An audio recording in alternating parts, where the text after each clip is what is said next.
नमस्कार, आप देख रहे हैं राष्ट्र प्रथम और मैं हूं आपके साथ में शोभित पाठक। बात विपक्ष कार्यक्रम में आप सभी का बहुत बहुत स्वागत है। इस कार्यक्रम का मुख्य उद्देश्य देश में गुमनाम हो रहे विपक्ष के मुद्दों को उठाना है। हालांकि हम वर्तमान सरकार के द्वारा अच्छे कामों का भी जिक्र करेंगे। इस कार्यक्रम में हम समय समय पर कुछ मेहमानों को भी शामिल करते रहेंगे। आपको बता दें कि देश में कई ऐसे मजबूत मुद्दे हैं जिन पर आज बात होना बंद हो गई है या फिर उन मुद्दों पर बात ना के बराबर होती है। विपक्षी सरकारों का अपना अलग एक तंज है और वो तंज ये है कि हमारी आवाज को दबाया जा रहा है। अब ऐसे में सवाल ये उठता है, क्या वास्तव में उनकी आवाज को दबाया जा रहा है? ये भी एक बड़ा सवाल है। अब ऐसे में वर्तमान सरकारों की हम बात करें तो सरकारों की तरफ से साफ किया जाता है कि समस्या कोई भी हो, हम उस समस्या को दूर करने के लिए भरकश प्रयास करते हैं या कर रहे हैं, जिससे उस समस्या को दूर किया जा सके। फिलहाल काफी कुछ है बात करने को लेकर, तो आज हम कार्यक्रम की शुरुआत करेंगे प्रशांत किशोर के राजनीतिक जीवन के बारे में, क्योंकि लगातार प्रशांत किशोर को राजनीति में चाणक्य भी कहा जाता है और कहा जाता है कि प्रशांत किशोर के अंदर वो काबिलियत है कि वो जिस भी पार्टी के साथ में जुड़ते हैं वो पार्टी सत्ता पर काबिज हो जाती है। तो उन्हीं के जो है राजनीतिक सफर की शुरुआत करेंगे और बात करेंगे प्रशांत किशोर के जो है यात्रा के बारे में। चुनावी रणनीतिकार प्रशांत किशोर ने देश के सबसे पुरानी पार्टी में कांग्रेस में शामिल होने के प्रस्ताव को हाल ही के दिन में ठुकरा दिया था और इन दिनों वे काफी चर्चा में रहे। उनके बारे में जानेंगे कि आखिर वो कौन है। प्रशांत किशोर का जन्म 1977 में हुआ था और वे रोहतास जिले के कोनार गांव के रहने वाले हैं। बाद में वह और उनके माता पिता बिहार के बक्सर में रहने लगे। उनके पिता श्रीकांत पांडे बिहार सरकार में डॉक्टर हैं और उनकी मां उत्तर प्रदेश के बलिया जिले की हैं। उनकी पत्नी का नाम जाह्नवी दास है, वह असम के गुवाहाटी में डॉक्टर हैं। उन्हें एक बेटा है, चूंकि उनके पिता गांव से बक्सर शिफ्ट कर गए थे, इसलिए उनकी स्कूली पढ़ाई लिखाई बक्सर में ही हुई और फिर इंजीनियरिंग की पढ़ाई करने के लिए वो हैदराबाद चले गए। पब्लिक हेल्थ में पोस्ट ग्रेजुएशन पूरा करने के बाद ट्रेंड पब्लिक हेल्थ एक्सपर्ट के रूप में संयुक्त राष्ट्र में काम करने लगे और उनकी पहली पोस्टिंग आंध्र प्रदेश में हुई और फिर उन्हें पोलियो उन्मूलन कार्यक्रम चलाने के लिए बिहार में ट्रांसफर कर दिया गया था। आपको बता दें कि बिहार में 2 साल काम करने के बाद उन्हें फिर संयुक्त राष्ट्र में भारतीय कार्यालय बुला लिया गया। फिर 2 साल बाद यूएन के संयुक्त राष्ट्र मुख्यालय में उन्हें बुलाया गया। संयुक्त राष्ट्र मुख्यालय में उन्हें काम करने में मजा नहीं आ रहा था। फिर उन्हें चाड में डिवीजन हेड के रूप में उत्तर मध्य अफ्रीका देश भेजा गया। वहां उन्होंने 4 साल तक काम किया। उसके बाद उन्होंने भारत के समग्र उच्च विकास वाले राज्यों में कुपोषण पर एक रिसर्च पेपर भी लिखा। इसमें महाराष्ट्र, गुजरात, हरियाणा, कर्नाटक राज्यों में कुपोषण की स्थिति पर लिखा गया। इन राज्यों में गुजरात सबसे नीचे था। यह पढ़कर तत्कालीन गुजरात के सीएम नरेंद्र मोदी ने प्रशांत किशोर को फोन किया और पीके को गुजरात के लिए काम करने के लिए उन्हें आमंत्रित किया। बात यहां तक की जाती है कि प्रशांत किशोर ने 2013 में सिटीजन फॉर अकाउंटेबल गवर्नेंस यानी कि कैग की शुरुआत की और उनकी फर्म ने उनके साथ सहयोग करने वाले राजनीतिक दलों को राजनीतिक रणनीति प्रदान करने पर ध्यान केंद्रित किया। उन्हें गुजरात के तत्कालीन मुख्यमंत्री नरेंद्र मोदी का समर्थन भी प्राप्त हुआ था और उनके बाद उन्होंने उनके चुनाव प्रचार की कमान संभाली और 2014 में उन्होंने नरेंद्र मोदी के नेतृत्व वाली बीजेपी को लोकसभा चुनाव जीतने में मदद की और पार्टी देश में पूर्ण बहुमत के साथ जो है सत्ता में आई। वह बीजेपी के चुनाव पूर्व अभियान के मुख्य रणनीतिकारों में से एक थे। ऐसा कहा जाता है कि प्रशांत किशोर का ही दिमाग था जिसने चाय पे चर्चा, मंथन, 3D रैलियां, ऑनलाइन प्रचार और बीजेपी के लिए और भी बहुत कुछ किया। कुछ समय बाद किशोर ने राजनीतिक रणनीतियों के साथ बीजेपी का साथ छोड़ दिया और कुछ संघर्षों के कारण अलग होने का फैसला किया। 2015 में सीएजी या सिटीजन फॉर अकाउंटेबल गवर्नेंस को इंडियन पॉलिटिकल एक्शन कमेटी में बदल दिया गया, जिसे आज आईपैक के रूप में संक्षिप्त नाम से भी जाना जाता है।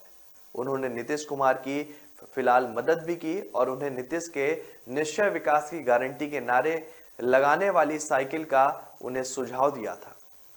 उन्होंने उनकी ओर से फिर एक बार नीतीश कुमार का नारा तैयार किया और बिहार के 4000 गांव का दौरा करके उनकी आम समस्याओं का पता लगाकर एक सर्वे भी किया था।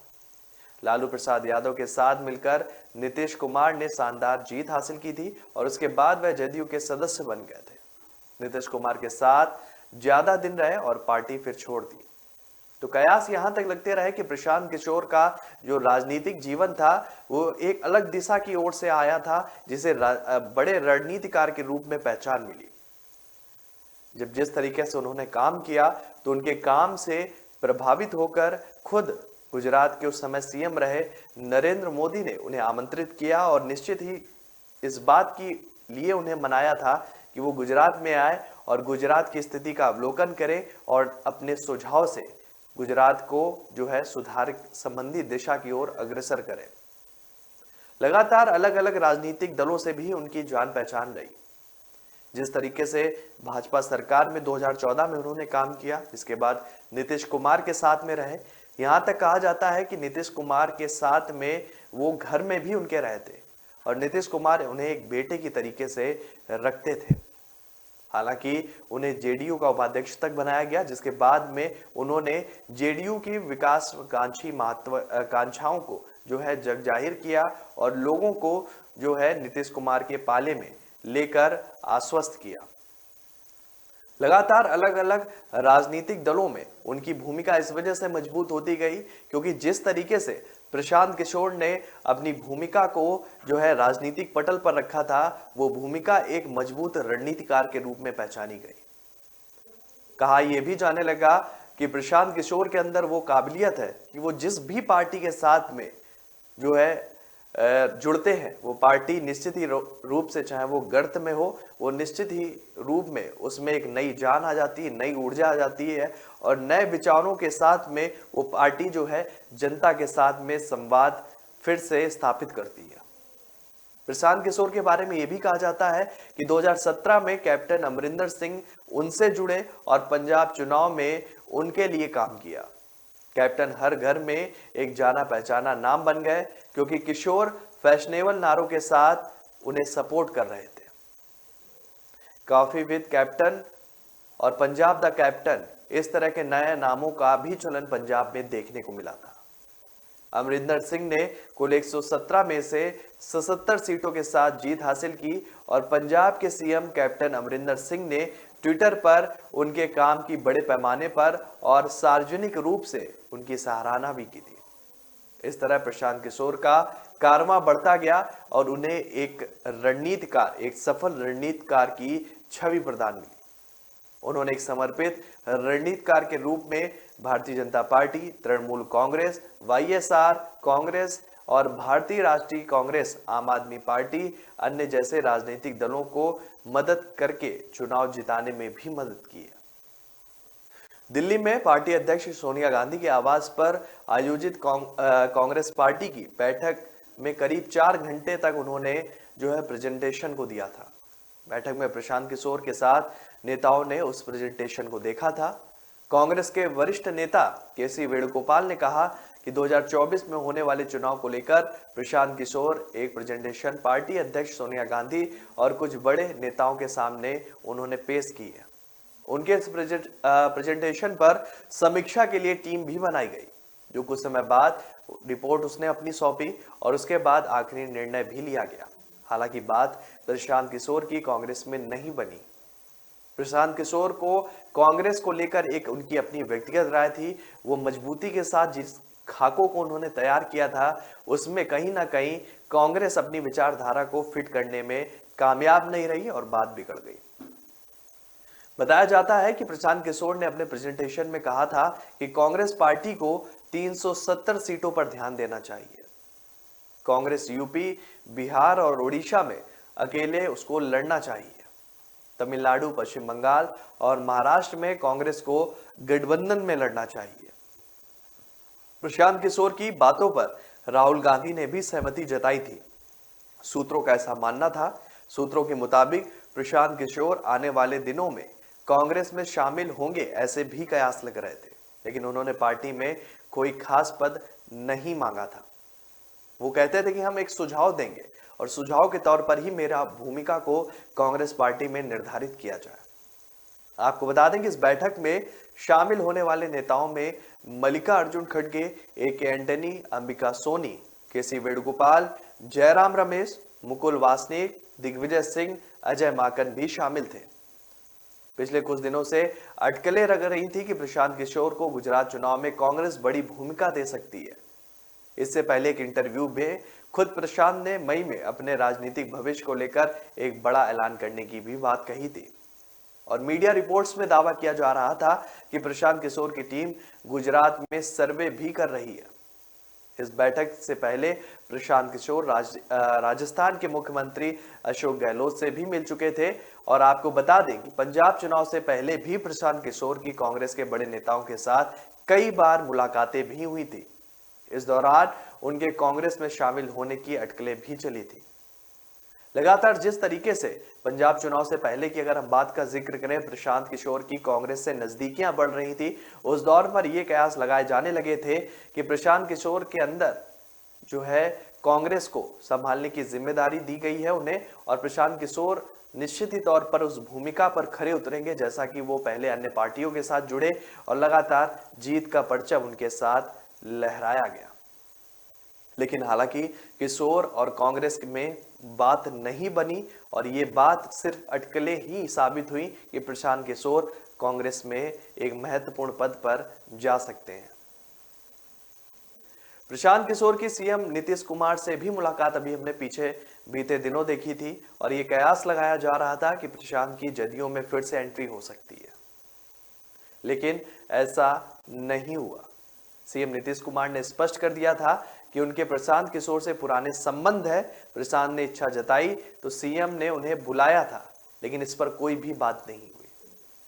अब इस बात पर प्रशांत किशोर ने भी चुप्पी अपनी कुछ दिनों पहले तोड़ी थी और कहा था कि उन्होंने ट्विटर पर राष्ट्रकवि दिनकर की एक पंक्ति शेयर की थी, जिससे सियासी सरगर्मी एक बार फिर से तेज हो गई थी। प्रशांत किशोर ने रामधारी सिंह दिनकर की कविता की पंक्ति को ट्विटर पर शेयर किया था, जिसमें लिखा था कि तेरी सहायता से जय तो मैं अनायास पा जाऊंगा, आने वाली मानवता को लेकिन क्या मुख दिखलाऊंगा। अब उनके इस ट्वीट के बाद से सियासी अटकलों के बाजार गर्म हो गए थे। एक बयान है नीतीश कुमार से ही जुड़ा हुआ, वो बयान आप सुनिए।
तो नीतीश कुमार को ये कहते हुए भी सुना जा रहा है कि हाँ, हमने संरक्षण दिया नीतीश को, पीके कुमार को, और जिस तरीके से आज वो अपने व्यक्तिगत सुझाव को रखते हुए नजर आ रहे हैं, ये अपनी उनकी अलग शैली है। और लगातार जिस तरीके से प्रशांत किशोर बिहार में अब उनकी सरकार के द्वारा किए गए कामों को नकारने लगे हैं, ये उनका एक व्यक्तिगत सुझाव है।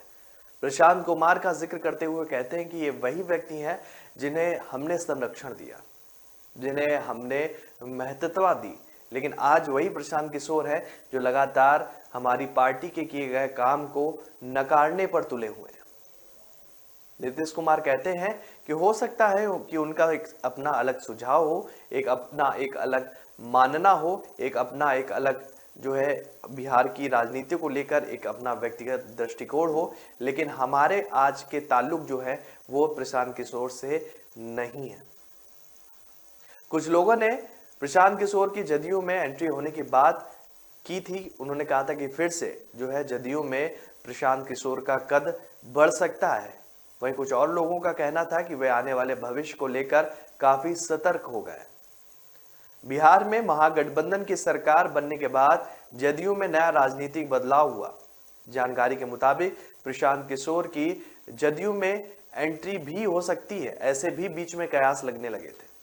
हालांकि इसका आधिकारिक पुष्टि नहीं हुई और ना ही ऐसा बनता हुआ दिखा, लेकिन प्रशांत किशोर ने सीएम नीतीश कुमार से हुई मुलाकात को स्वीकार किया था। उन्होंने कहा था कि हमारी कुछ मुद्दों को लेकर बिहार के सीएम नीतीश कुमार से मुलाकात हुई है।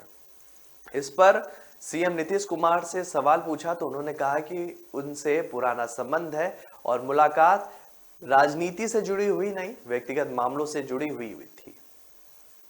हालांकि मीडिया के सवाल का जवाब देते हुए सीएम नीतीश ने कहा था कि प्रशांत किशोर से मेरे अच्छे संबंध है और उनसे पुराना संबंध है। उन्होंने मुलाकात के लिए इच्छा जताई तो मैंने प्रशांत जी को बुलाया था। वहीं इस दौरान सीएम नीतीश ने कोई भी पॉलिटिकल डेवलपमेंट की बात को खारिज कर दिया था। उन्होंने ये साफ तौर से इस बात का खंडन कर दिया था कि प्रशांत किशोर के किसी भी सुझाव पर हमने सहमति दी है। ये मुलाकात तो जरूर हुई है क्योंकि उनसे हमारे पुराने संबंध है और उन्होंने हमसे मिलने का वक्त मांगा था, इसलिए उन्हें ससम्मान बुलाया गया। लेकिन इस मुलाकात के बाद भी किसी भी तरह की कोई भी अटकलें जो है वो हम उस चीज को स्वीकार नहीं करते हैं। हालांकि इस तरह के भी बात उठने लगी थी कि आप फिर से बीजेपी जेडीयू में नीतीश कुमार को एक बड़ा पद मिल सकता है। इस बात का भी जो है उन्होंने खंडन कर दिया था और खुद सीएम नीतीश कुमार ने कहा था कि किसी भी पॉलिटिकल डेवलपमेंट से जुड़ी हुई कोई भी बात प्रशांत किशोर से नहीं हुई। उन्होंने कहा कि मेरी उनसे ऐसी कोई भी बात नहीं हुई, प्रशांत जी से ही पूछ लीजिए, अगर कुछ इस तरह से अगर बात हुई हो तो वही आपको अच्छे से बताएंगे। ऐसा कहना था नीतीश कुमार का। दरअसल इससे पहले सीएम नीतीश से जदयू के पूर्व राज्यसभा सांसद पवन वर्मा की भी मुलाकात हुई थी। तब से सियासी गलियारों में चर्चा होने लगी थी कि प्रशांत किशोर जदयू में शामिल हो सकते हैं और इसमें भूमिका पवन वर्मा निभा रहे थे। हालांकि पवन वर्मा ने इन बातों को साफ तौर पर खारिज कर दिया था। उन्होंने कहा था कि निजी तौर पर सीएम नीतीश से ये मुलाकात हुई है और इसका दूरगामी परिणाम से कोई भी लेना देना नहीं है। एक और भी बयान है प्रशांत किशोर का, हम चाहेंगे कि वो आप तक पहुंचे।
टेक्निकल कारणों से आवाज जो है इस वक्त हमें लग रहा नहीं आप तक पहुंच पा रही, लेकिन जिक्र हम करना चाहेंगे। इस बयान में वो कह रहे हैं कि नीतीश कुमार का मेरे मन में काफी सम्मान है और काफी चीजें जो है नीतीश कुमार को लेकर हम बात करते रहे हैं और आज भी कर रहे हैं, लेकिन इस दौरान हम बिहार की राजनीति को अछूता नहीं रखते हैं। बिहार के विकास, नीतीश कुमार से मेरे अच्छे संबंध है, ये जग जाहिर बात है, लेकिन बिहार की राजनीति जो है वो कितनी हद तक खरी पैमाने पर सही साबित हुई है। इस बात को मैं हमेशा उठाता आया हूं और आज भी उठाता आया हूं। राजनीतिक परिवेश में संबंध की अलग भूमिका होती है, लेकिन राज्य के विकास के संबंध में अगर बात की जाए तो बिहार में आज उतनी खामियां हैं जितनी की गिन नहीं सकते हैं।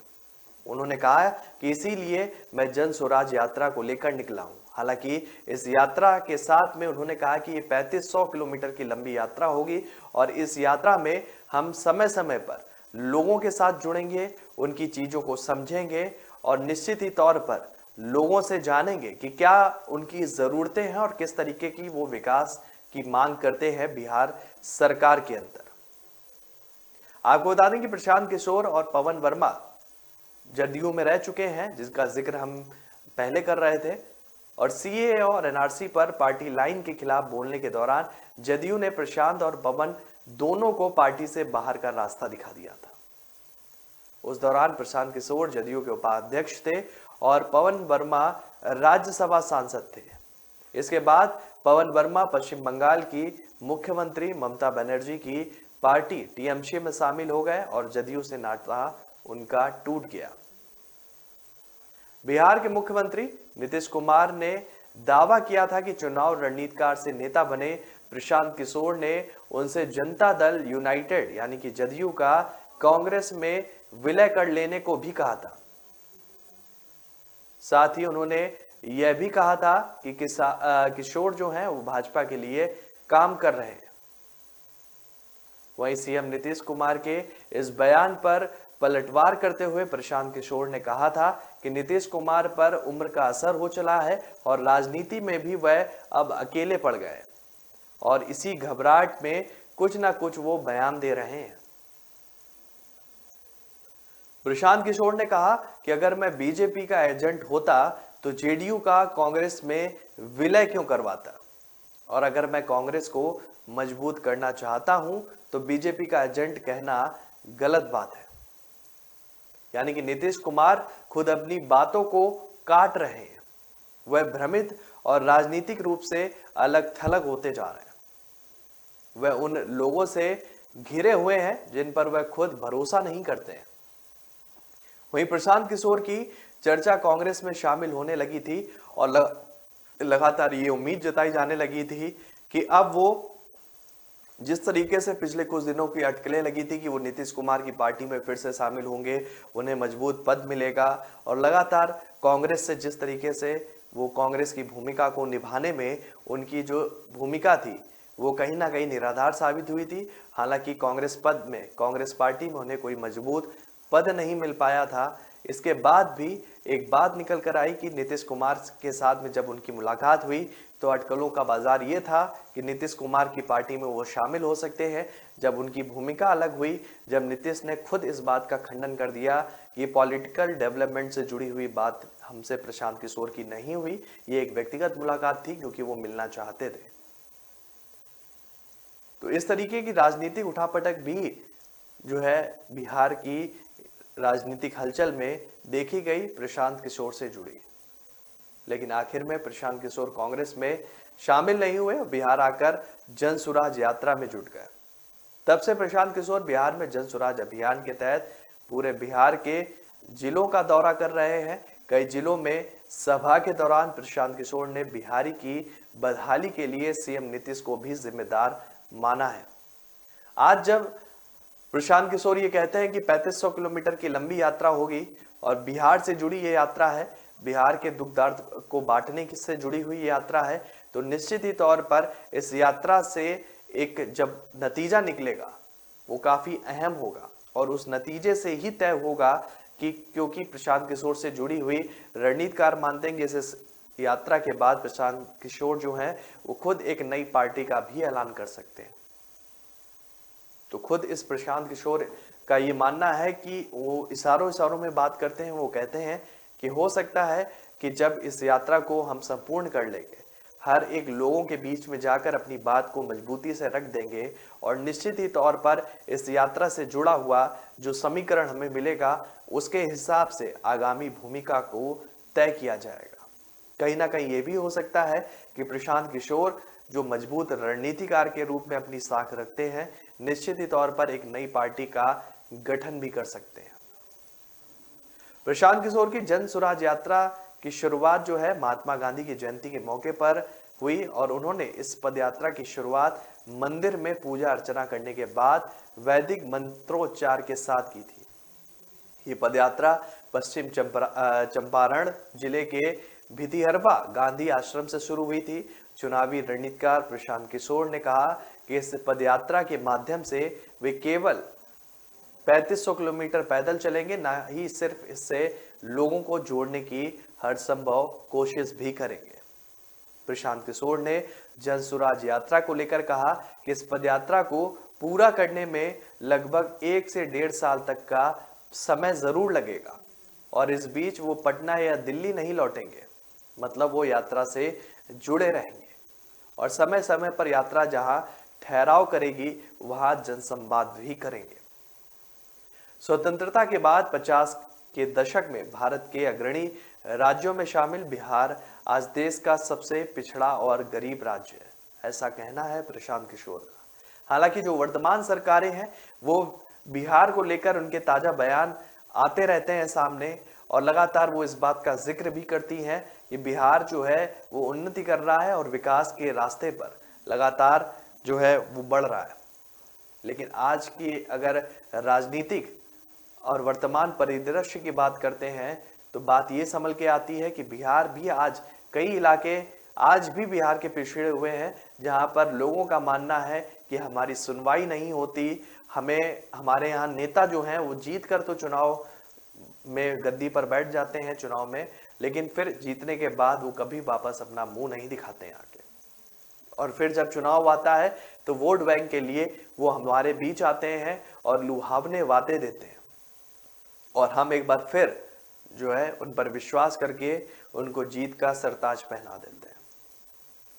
वो कहते हैं कि आज गरीबी और अशिक्षा, बेरोजगारी और भ्रष्टाचार जैसी समस्याओं से लोगों का बिहार में बुरा हाल है, ऐसा कहना है प्रशांत किशोर का।